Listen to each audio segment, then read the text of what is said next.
শুভ নববর্ষের দিনে ইংরেজবাজারের জাহুড়াতলা মন্দির ও বুড়া কালীমাতার মন্দিরে পুজো দিলেন অভিনেতা তথা বিধায়ক সোহম চক্রবর্তী। এদিন দুই মন্দিরে পুজো দিয়ে অভিনেতা সোহম চক্রবর্তী জানান, বছরের প্রথম দিনে পুজো দিলাম সকলের মঙ্গল কামনার উদ্দেশ্যে। সকলে ভালো থাকুক ও সুস্থ থাকুক, সকলে যাতে একত্রিত থাকে এবং শান্তিতে থাকে।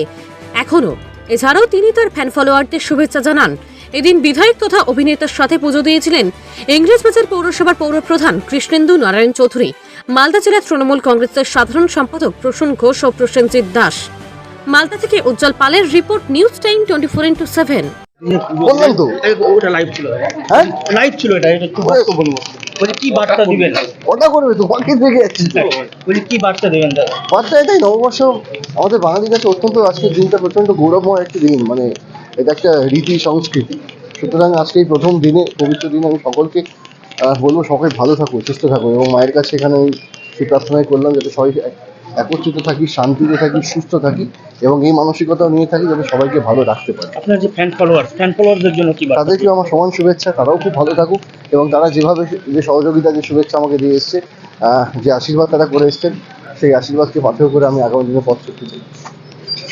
অভিনেতা এবং আমাদের দলের এমএলএ সোহম চক্রবর্তী কালকেই বিভিন্ন প্রোগ্রামে, আমাদের দলের প্রোগ্রামে এসেছিলেন।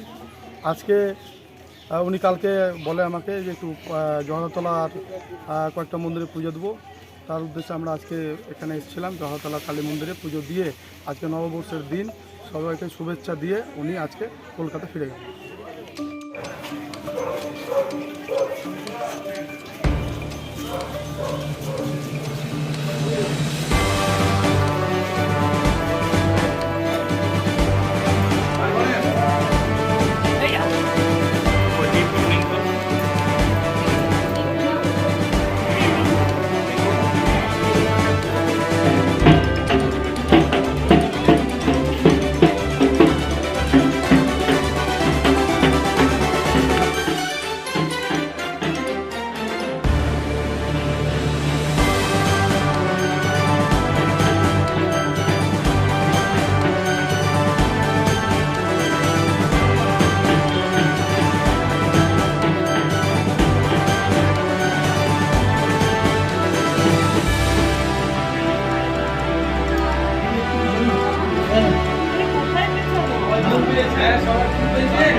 Bye.